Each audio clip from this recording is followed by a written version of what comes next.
Oke, sepertinya dolar mengalami rebound, tapi kalau lihat dari grafiknya itu kecenderungan rebound technical yang cukup normal dan juga bersifat sementara. Tapi apakah benar seperti itu? Kita akan lihat dari ulasan berikut ini. Oke, inilah grafik US dollar yang ternyata memang rebound ya. Jadi kemarin itu ternyata dia sempat turun, kemudian dia rejection di bagian support, kemudian dia naik. Oke, penandanya kalau misalkan lihat seperti ini, saya tetap berpedoman kepada grafik ataupun candlestick yang ini. Nah, ini berarti menandakan bahwa kenaikan kemarin masih cukup normal dan itu adalah 50% real body candle bearish-nya. Dan berarti kita belum lihat ada penaikan di atas level resisten tersebut ya. Berarti dengan kata lain kenaikan masih normal dan seharusnya kita masih bisa melihat agenda penurunan ataupun pelemahan US dollar berikutnya. Ya, untuk sejauh ini dia sudah terlihat candle merah. Nah, tapi pada dasarnya kalaupun misalkan kita kaitkan dengan area-area tertentu, ya kita intinya masih melihat wave C yang bisa bergerak turun sampai ke 104.70-an atau dengan kata lain mungkin seimbang di 105.70-an ya. Nah, sementara kalau kita lihat untuk nanti malam, pergerakan di H4 itu kurang lebih seperti ini.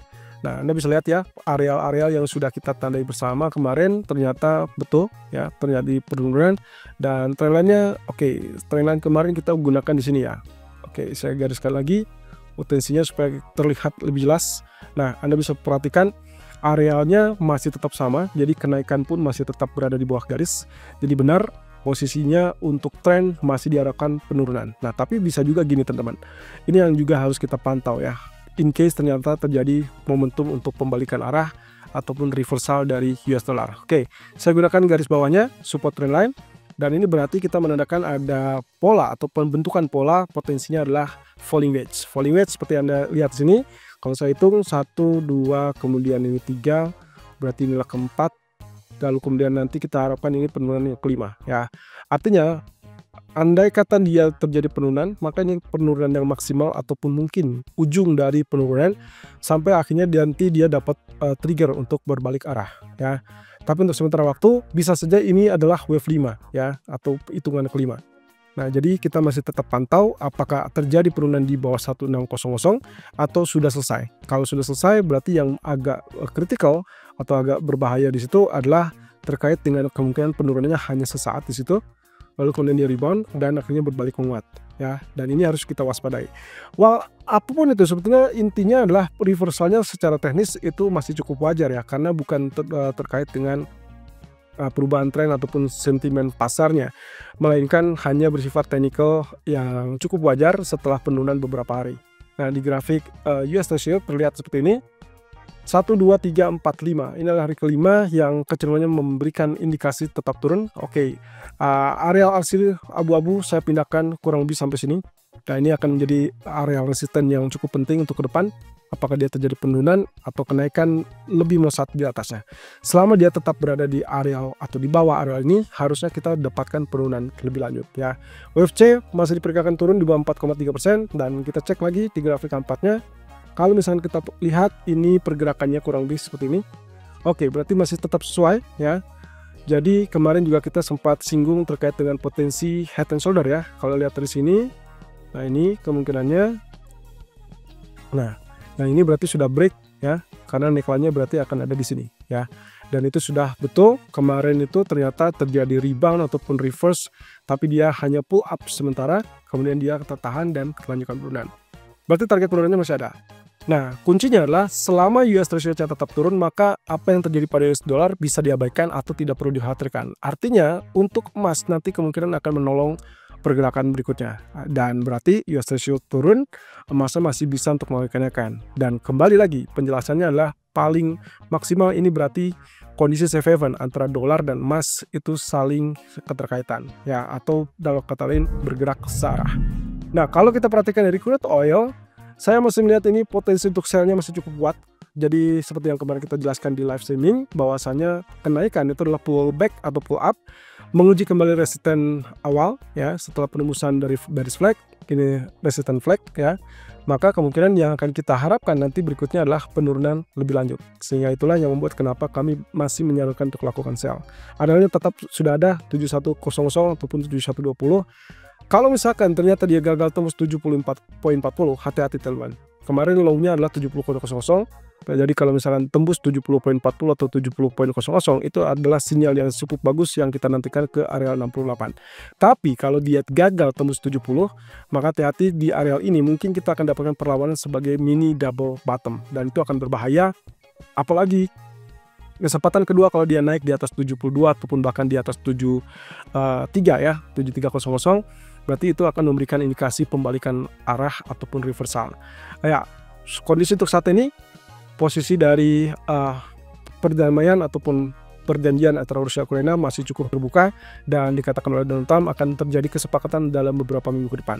Nah, sementara untuk pound sterling, kalau lihat dari candlestick seperti ini, berarti terjadi rejection yang sangat kuat, teman-teman. Dan itu adalah doji candle.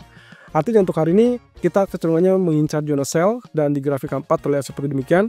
Kalau teman-teman perhatikan secara detail, ini sudah kelihatan ya. Ini higher high, sementara di RSI-nya lower high. Jadi bearish divergence, dan itu yang membuat dia turun. Tapi apakah penurunan itu sudah selesai? Oke, kita mundur ke belakang. Ini lebih rendah, dan ini lebih tinggi. Artinya masih ada potensi untuk penurunan berikutnya. Nah, otomatis saya masih tetap incar sell, dan perkiraan saya adalah 1.2560-an ataupun bahkan 1.2490-an. Itu sangat memungkinkan. Tapi kalau misalkan kita anggap saja ini trend line yang kita ambil dari puncak ke puncak, kemudian juga bagian bawahnya juga kita tarik seperti ini, maka kemungkinan potensi yang bisa terlihat di sini adalah potensi dari rising wedge, dan itu sudah tembus ya. Jadi kalau misalkan ini sangat wajar dan sangat-sangat rasional kalau kita secara teknis memang harusnya sell. Jadi rising wedge yang sudah ditembus potensi ataupun supportnya. Nah, sementara untuk gold, kalau kita lihat ini semakin bullish ya. Setelah 3 candle doji, kemudian ditutup dengan bullish, bakal lebih tinggi. Walaupun kalau kita perhatikan high-nya nggak terlalu jauh beda dari high sebelumnya ya, 2954, ini 2956. Oke, progresnya berarti kalau kita perhatikan dari grafik 4, ini jelas ini yang harus kita waspadai ya. Kemarin kita sudah sempat tekankan selama dia tidak terjadi penembusan di bawah 2930, berarti kita masih gunakan ascending triangle. Nah, ini juga yang terjadi, teman-teman. Bayangkan 1, 2, 3 gitu ya, dan ini yang keempat. Dan berarti yang saat ini terjadi lah yang kelima kalinya dia berada tepat atau nempel di zona supportnya di trend line-nya, tapi ada tail di situ. Kita belum tahu real body apa nantinya jadi tail lagi seperti 4 kali berturut-turut ini. Kalau memang ternyata pembalikan kemudian dia ditutup seperti ini ya, seperti yang sebelum-sebelumnya, maka ada kemungkinan ascending triangle masih tetap kuat, dan kita akan segera mendapatkan 2960-an ya. Berarti tembus 2956.